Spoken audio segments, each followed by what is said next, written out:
সেদিন এই সুন্দর কেকটা নিয়ে বুনু চলে এসেছিল আমাদের বাড়িতে। কারণ আমাদের ছিল সেদিন বিবাহ বার্ষিকী। তো বুনু এসেছিল কম্পিউটার ক্লাসে, তারপর এখানে চলে এসেছে। আর বুনু আসার পরে খাওয়া-দাওয়া করে রেডি হয়ে চলে গেছিলাম আমরা এসভিএফ এ। তো এসভিএফ এ গেছিলাম সিনেমা দেখতে, তোমরা তো বুঝতেই পেরেছো। এর থেকে আমরা ঠিক করে এসেছিলাম রেড 2 দেখবো বলে। তো সে মতনই ৬টা ২০ তে বইটা ছিল, তো আমরা চলে আসি। এটা কিন্তু খুব সুন্দর ছিল। একটা এরকম জায়গা ছিল না যে জায়গাটা তোমরা দেখে বোর ফিল করবে। সত্যি বইটা খুব সুন্দর ছিল। একদম যাকে বলে অসাধারণ।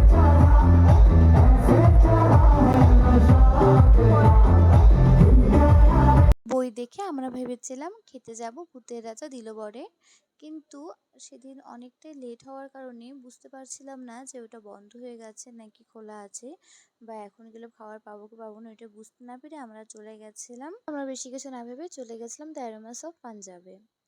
তো ওখানে গিয়ে আমরা খাওয়া দাওয়া করে নিয়েছিলাম।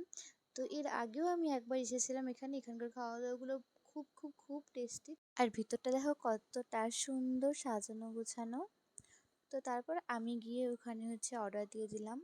সেদিন খেয়েছিলাম বাটার নান, সাথে নিয়েছিলাম পনির বাটার মশলা আর চিকেন রেজলা। বুনু যেহেতু পনির খেতে ভালোবাসে সেই জন্য পনিরটা নিয়েছিলাম, আর আমরা যেহেতু চিকেনটাই বেশি ভালোবাসি তো সেই জন্য চিকেনটাই নিয়েছিলাম।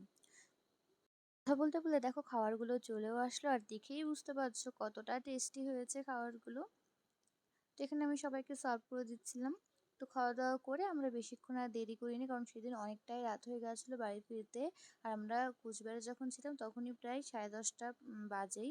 যেহেতু সেদিন গাড়ি নিয়ে যাইনি, নর্মাল গাড়িতে গেছিলাম, সেই জন্য আমাদের একটু টেনশন হচ্ছিল। তো যাই হোক আমরা চলেও এসেছিলাম বাড়িতে। আর বাড়িতে এসে বুনু যে কেকটা নিয়ে এসেছিলো সেই কেকটাই আমরা কেটে সেলিব্রেশন করেছিলাম ছোট্ট করে। তো এইভাবেই কাটে আমাদের সেকেন্ড অ্যানিভার্সারি। তোমাদের কেমন লাগলো আজকের ভিডিওটা অবশ্যই জানিও, কমেন্ট করতে কিন্তু ভুলো না, এবং আমার পাশে থেকো। Thank you for watching, by.